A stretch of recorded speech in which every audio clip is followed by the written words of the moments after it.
Vita, qui est à retrouver ce vendredi soir sur France 3 dans un nouveau numéro de la boîte à secrets, possède une sublime maison au Maroc.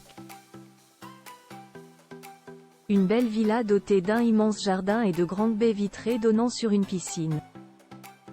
La suite après la publicité. Faustine Bollaert présente ce vendredi 12 janvier 2024 sur France 3 un nouveau numéro de la boîte à secrets. Une émission au cours de laquelle Vita, qui faisait partie des invités, a visiblement été émue aux larmes. C'est ce que l'on peut d'ores et déjà comprendre via les photos de notre diaporama, avant même la diffusion du programme.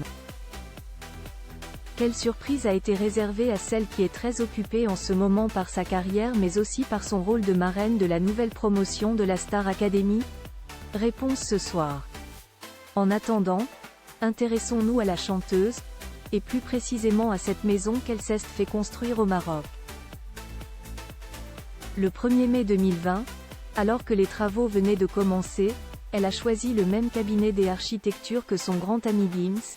Elle partageait sur son compte Instagram plusieurs stories sur lesquelles on pouvait se rendre compte que sa nouvelle demeure, baptisée la Villa Binda, allait être dotée d'un immense jardin et de grandes baies vitrées donnant sur une piscine, entourée de palmiers et de transats.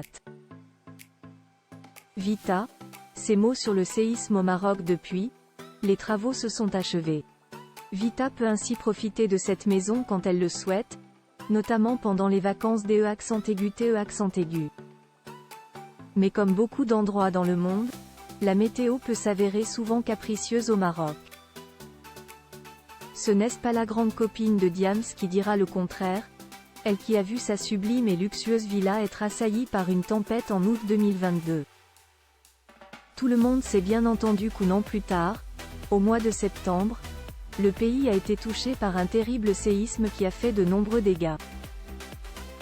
Celle qui a récemment victime d'un homejacking dans sa maison près de Paris avec sa famille avait été bouleversée par ce drame, elle qui a ses parents et beaucoup d'amis là-bas. J'ai eu mes amis au téléphone qui m'ont raconté la tragédie en pleine nuit avec des enfants, sortir d'une maison en courant. Je crois qu'on ne peut pas l'imaginer sans l'avoir vécu, avait-elle raconté sur le plateau de Quotidien. La suite après la publicité.